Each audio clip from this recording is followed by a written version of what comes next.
1965 में जब भारत और पाकिस्तान के बीच में युद्ध चल रहा था तो उस समय के प्रधानमंत्री श्री लाल बहादुर शास्त्री जी ने भारतीयों से अपील करी कि कम से कम सप्ताह में आप लोग एक भोजन का त्याग करें, यानी कि सैक्रिफाइस एटलीस्ट वन मील पर वीक।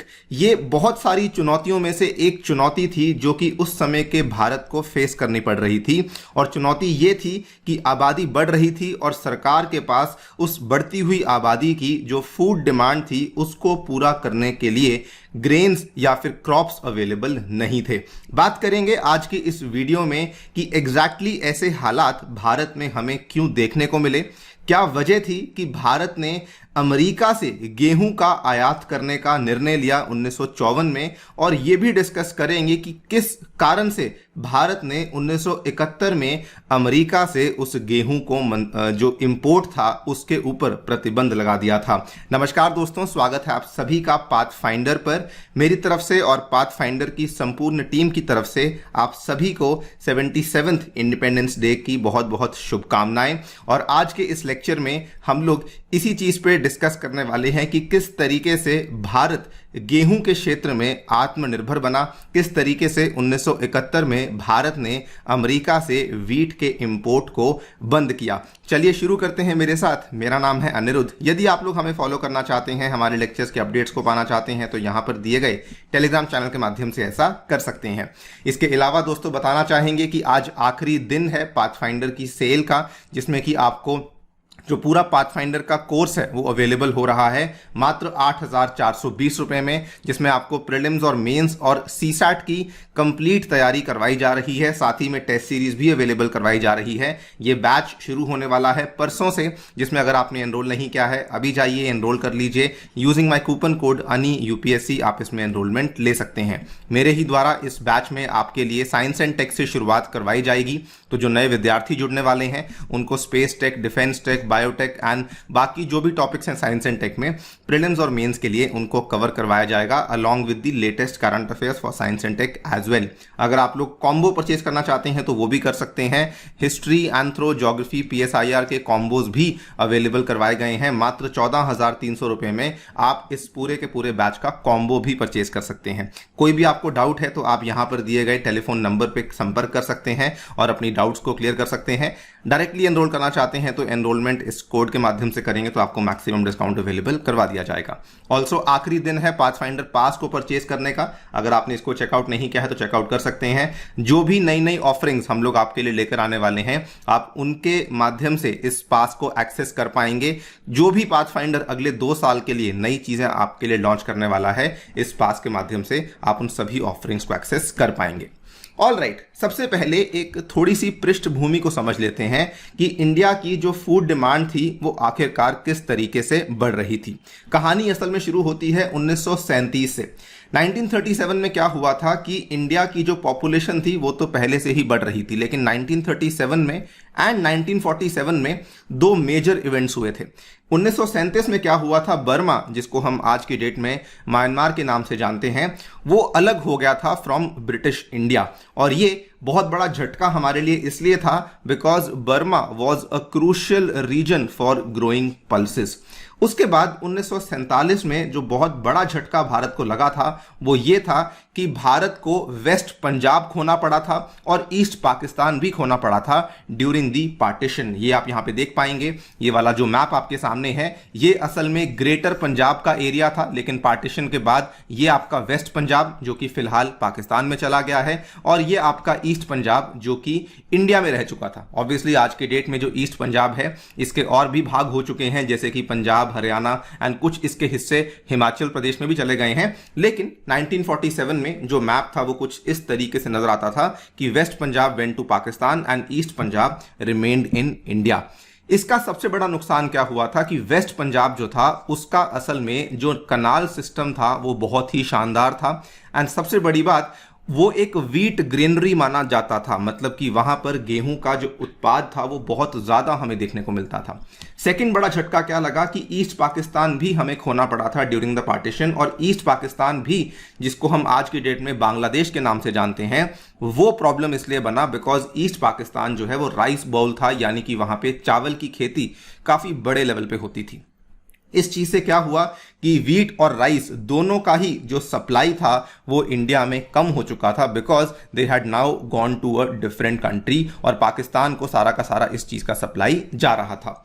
इस पूरे के पूरे इवेंट में एक और चीज हुई जिसकी वजह से जो शॉर्टेज ऑफ फूड थी वो और भी बढ़ चुकी थी। 1943 में इंडिया की फूड शॉर्टेज और इसलिए बढ़ गई बिकॉज उस समय चल रहा था दूसरा विश्व युद्ध, और उस समय यूके के जो प्रधानमंत्री थे विंस्टन चर्चिल, उन्होंने आदेश दिया कि जो भी फूड ग्रेन्स जो कि इंडिया के ईस्टर्न पार्ट्स में जाने वाली थी, उन फूड ग्रेन्स को डाइवर्ट किया जाए उन ब्रिटेन के सैनिकों की तरफ जो कि वर्ल्ड वॉर 2 में एंगेज्ड हैं। इसकी वजह से क्या हुआ कि बंगाल में हमें देखने को मिला इतिहास का सबसे बड़ा अकाल, जिसको बंगाल का अकाल भी कहा जाता है 1943 में, जिसमें कहा जाता है कि 40 लाख से भी ज्यादा लोगों ने भूखमरी के चलते अपनी जान को गंवाया था। कहा जाता है कि ये मैन मेड फेमाइन था जो कि विंस्टन चर्चिल के द्वारा ही बेसिकली भारत में हमें एक तरीके से ऑर्केस्ट्रेटेड होता हुआ देखने को मिला। ये सारी की सारी प्रॉब्लम्स बिकॉज इतनी बढ़ चुकी थी, भारत की आबादी वो तो ऑब्वियसली बढ़ ही रही थी, इसीलिए 1954 में इंडिया ने फैसला किया कि हम लोग अमेरिका के साथ PL 480 अग्रीमेंट को साइन करेंगे। असल में जो PL 480 अग्रीमेंट, जिसमें PL का फुल फॉर्म पब्लिक लॉ है, ये एक ऐसा अग्रीमेंट था जिसके चलते अमेरिका कई सारे देशों को, स्पेसिफिकली कई सारी जो डेवलपिंग कंट्रीज हैं, उनको अनाज सप्लाई कर रहा था। इंडिया ने कहा कि हम भी PL 480 अग्रीमेंट के तहत अमेरिका के साथ इस अग्रीमेंट को साइन करेंगे। ये जो अग्रीमेंट था, इसके तहत ये डिसाइड किया that we will get food aid under government agricultural trade development assistance with the US in 1954। यहां पर इवन दो जो हमने अग्रीमेंट को साइन किया गया था, इसकी बहुत आलोचना हुई। आलोचना इसलिए हुई बिकॉज कहा जाता है कि जो क्वालिटी ऑफ गेहूं जो कि अमेरिका के द्वारा भारत की तरफ भेजा गया था, असल में उसकी क्वालिटी बहुत ही खराब थी। कुछ एक्सपर्ट्स ने तो ये तक कहा कि जो गेहूं भेजा जा रहा था that was fit enough only for the pigs to be eaten, और वही वाला गेहूं हम लोग इंसानों को दे रहे थे। सेकेंड, इसमें क्रिटिसिज्म ये भी हुआ कि इवन दो इंडिया ने कहा कि हमें चावल भी भेजिए, लेकिन अमेरिका ने चावल भेजने से इनकार किया। बहुत सारी अपीलों के बाद भी अमेरिका के द्वारा बहुत ही कम मात्रा में चावल को भेजा गया। बिकॉज ये सब चलते सरकार के ऊपर बहुत प्रेशर बन चुका था। सरकार ने कहा ठीक है, हम लोग और देशों से भी हम लोग जो है गेहूं को परचेज कर लेते हैं बिकॉज क्वालिटी के इश्यूज हैं। तो सेंटर ने कनाडा से और ऑस्ट्रेलिया से भी गेहूं को परचेज करना शुरू किया, लेकिन हमने अमेरिका से जो वीट का परचेज था उसको बंद नहीं किया।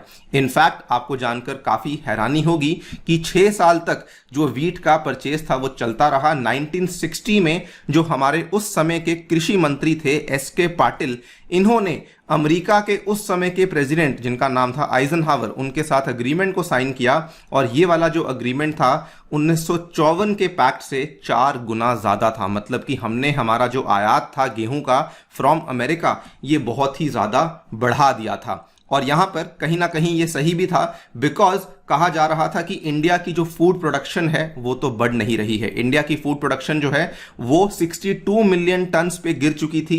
कहा यह तक जा रहा था कि अगर इंडिया ने अपनी फूड प्रोडक्शन को ठीक नहीं किया, इंडिया ने अपनी फूड सप्लाई को ठीक नहीं किया, तो देयर इज अ पॉसिबिलिटी कि 1970s तक इंडिया में भारी मात्रा में हमें डेथ्स देखने को मिलने वाली हैं, वो भी only and only because of hunger, because यहाँ पे आबादी बहुत ज़्यादा है और लोगों के पास खाने को कुछ नहीं है। खैर, जो हमने अमेरिका से इतना ज़्यादा वीट का इंपोर्ट करना शुरू किया उसका नतीजा क्या हुआ? बाय 1964 इंडिया के जो इंपोर्ट्स थे ये बढ़ते बढ़ाते 6.3 मिलियन टन्स को टच कर चुके थे। नाउ इसमें सरकार में कुछ लोग ऐसे भी थे जो कि कह रहे थे कि क्यों हम लोग बाहर से इतना गेहूं आयात कर रहे हैं, क्यों ना हम लोग जो हमारे घरेलू फार्मर्स हैं उनको एग्रीकल्चर प्रोडक्शन बढ़ाने के लिए इंसेंटिवाइज करें, उनको हम लोग सब्सिडीज दें सो दैट इंडिया में ही प्रोडक्शन को बढ़ाया जा सके। लेकिन उस समय सरकार में अधिकतर लोगों की सोच ये थी कि बाहर से फूड ग्रेन्स का इंपोर्ट करना सस्ता पड़ता है, इसीलिए हमें जो लोकल फार्मर्स हैं उनको, डोमेस्टिक फार्मर्स को इंसेंटिवाइज करने का कोई भी सेंस नहीं बनता। लेकिन इसका जो इम्पैक्ट था वो असल में काफ़ी ज़्यादा खराब था। इम्पैक्ट क्या हुआ? ऑब्वियसली जब हम लोग सारे सामान को बाहर से मंगवा रहे हैं, जब हम लोग लोकल फार्मर्स को कोई इंसेंटिव नहीं दे रहे थे, तो फार्मर्स की तरफ से जो फूड ग्रेन का प्रोडक्शन था वो बहुत ही कम हो चुका था। 1961 से लेके 65 तक जिस टाइम पे इंडिया का इंपोर्ट बहुत बढ़ चुका था, food grain production almost half हो चुकी थी। इतना ही नहीं, क्योंकि वीट के प्राइसेस बहुत ज़्यादा गिरने लग चुके थे, बिकॉज हम लोग सस्ते दाम में बाहर से गेहूं को खरीद रहे थे, तो इसीलिए जो प्राइवेट इन्वेस्टमेंट था वो भी वीट में हमें देखने को नहीं मिल रहा था। बिकॉज प्राइवेट इन्वेस्टमेंट तभी आएगा अगर उसमें हमें प्रॉफिट देखने को मिलेगा, लेकिन क्योंकि वीट के दाम बहुत ज़्यादा क्रैश कर चुके थे तो बाहर से भी कोई निजी निवेश हमें देखने को नहीं मिल रहा था। इसके बाद tables turned only when green revolution was launched in 1967, जिसे कहा जाता है the advent of agricultural science in India। उस टाइम पे सी सुब्रमण्यम, जो कि आगे जाकर के फूड एंड एग्रीकल्चर मिनिस्टर बने लाल बहादुर शास्त्री के मंत्रिमंडल में, इन्होंने कहा था कि rather than importing food grains, इनका ये कहना है कि हमें फार्मिंग में साइंस एंड टेक्नोलॉजी का इंट्रोडक्शन करना चाहिए, हमें साइंस एंड टेक्नोलॉजी के नाम पे ग्रीन रेवोल्यूशन का इंट्रोडक्शन करना चाहिए। इन्होंने 2 पॉइंट फॉर्मूला को पेश किया। नंबर 1, इन्होंने कहा कि जो भी फार्मर्स हैं इंडिया में, सबसे पहले हमें उनको प्राइस इंसेंटिव्स देने चाहिए, सो दैट वो लोग साइंस एंड टेक्नोलॉजी के आधार पर जो नई नई एप्लीकेशंस हमें कृषि के क्षेत्र में देखने को मिल रही हैं उनको अपने फार्म्स में इंप्लीमेंट करना शुरू करेंगे। ये 2 पॉइंट फॉर्मूला जो सुब्रमण्यम के द्वारा दिया गया था, बहुत सारे लोग उस टाइम पे मंत्रिमंडल में सुब्रमण्यम के इस फॉर्मूला के खिलाफ थे, लेकिन उसके बावजूद क्योंकि जो उस टाइम के प्रधानमंत्री लाल बहादुर शास्त्री थे, उन्होंने इनमें कॉन्फिडेंस दिखाया, उनको लगा कि सुब्रमण्यम सही बोल रहे हैं। अल्टीमेटली इनके जो सिफारिशें थी, जो सुब्रमण्यम का 2 पॉइंट फॉर्मूला था, इसको इंप्लीमेंट करना शुरू कर दिया गया। इनफैक्ट उसके बाद क्या हुआ कि 1967 में ही जब प्रधानमंत्री बदले, जब हमें इंदिरा गांधी देखने को मिली, तो इंदिरा गांधी जी ने सुब्रमण्यम को और ज़्यादा सपोर्ट किया। उन्होंने बल्कि सुब्रमण्यम को सपोर्ट करने के साथ साथ उनको प्लानिंग कमीशन का एक सदस्य बना दिया, जिसके चलते जो अगला आने वाला 4th प्लान था उसमें उन्होंने ये तय किया कि एग्रीकल्चर में जो फाइनेंशियल एलोकेशन है वो भी आपको ज़्यादा देखने को मिलेगी। उस टाइम पे नए नए संस्थान बनने लगे, IARI को प्रॉपरली सेटअप किया गया, giving priority to agricultural research among other reforms. तो ये सारे के सारे डेवलपमेंट्स हमें 1967 में देखने को मिलते रहे। उसके बाद क्या था कि वहां से जो ग्रीन रेवोल्यूशन हमें देखने को मिली, the introduction of high yielding variety seeds, उसके बाद नए नए तरह के फर्टिलाइजर्स, नए नए तरह के पेस्टिसाइड्स, उसके बाद से इंडिया ने वापस मुड़कर नहीं देखा। 1967 तक तो हमारा जो आयात था वो बढ़ रहा था, लेकिन 67 के बाद वो सडनली नीचे गिरने लगा। 1968 का जो राबी क्रॉप का हार्वेस्ट था, India produce 16.5 million tons of wheat, जो कि ये मान लीजिए कि पिछले साल से 30% ज्यादा था। उतना ही नहीं बल्कि 2 साल के समय में wheat production almost double the average output हो चुकी थी, जो कि हमें पहले 1960 से 1965 में देखने को मिली। हर कोई इस चीज से कन्विंस हो चुका था कि ग्रीन रेवोल्यूशन जो है वो सही रास्ते पे चल पड़ी है और अब हमारा जो डोमेस्टिक प्रोडक्शन है वो बहुत ज़्यादा बढ़ चुका है। बिकॉज हमारा डोमेस्टिक प्रोडक्शन इतना बढ़ चुका था, यहीं से इंडिया को कॉन्फिडेंस आया कि अब हमें अमेरिका से जो गेहूं है वो मंगवाने की आवश्यकता नहीं है। लेकिन ये उस चीज के लिए ट्रिगर फैक्टर नहीं था। ट्रिगर फैक्टर क्या था? 1971 का जो इंडिया पाकिस्तान का युद्ध हुआ, उसमें क्या होता है कि अमेरिका भारत के साथ बहुत ही गलत जियोपॉलिटिक्स खेलता है और पाकिस्तान को सपोर्ट करने लग जाता है। That was the trigger factor जब इंडिया ने डिसाइड किया कि अब हम लोग अमेरिका से फूड ग्रेन्स को नहीं इंपोर्ट करने वाले हैं। हमारे पास कॉन्फिडेंस इसलिए था बिकॉज ग्रीन रेवोल्यूशन सक्सेसफुल हो चुकी थी और यहां पर जो अमेरिका ने किया उससे भारत काफी नाखुश था and that basically help us made self sufficient. और उसके बाद से आप देख सकते हैं कि भारत अब गेहूं का इंपोर्ट तो छोड़िए, हम लोग तो बड़े बड़े देशों को जो है गेहूं का एक्सपोर्ट करते हैं। अगर भारत गेहूं के एक्सपोर्ट के ऊपर पाबंदियां लगाता है तो पूरी दुनिया में टेंशन हो जाती है कि भारत जैसा देश अगर गेहूं का एक्सपोर्ट बंद करेगा तो फिर उन लोग का कैसे चलेगा। तो this is the success which we have seen all thanks to the advent of science and technology in the area of agriculture, all thanks to the advent of green revolution and all thanks to the visionary thinking जो कि हमारी पुरानी सरकारों के द्वारा देखने को मिली। उसके बाद से आप लोग जानते ही हैं कि अभी तक हमारा जो एग्रीकल्चर प्रोडक्शन है वो किस तरीके से एक सही रास्ते पे चल रहा है। दोस्तों कैसी लगी वीडियो हमें डेफिनेटली बताएं। जाने से पहले एक बार फिर से आप सभी को शुभकामनाएं देना चाहूँगा इस इंडिपेंडेंस डे की। ऑल्सो बताना चाहूँगा कि अगर आप लोग सेपरेटली ऑप्शनल्स में एनरोल करना चाहते हैं तो वो भी कर सकते हैं। हिस्ट्री, एंथ्रो, ज्योग्राफी, PSIR के ऑप्शनल्स आपके लिए लाए गए हैं। You can enrol in them using the coupon code ANI UPSC and NCERT batches में भी आप लोग जाकर के एनरोलमेंट कर सकते हैं। ऑल्सो हमारी पर्सपेक्टिव सीरीज को देखना बिल्कुल ना भूलें, इसमें आपको काफ़ी UPSC से जुड़ी हुई जो स्ट्रैटेजीज हैं वो क्लियर हो सकती हैं। Thank you so much for listening, stay tuned and stay safe.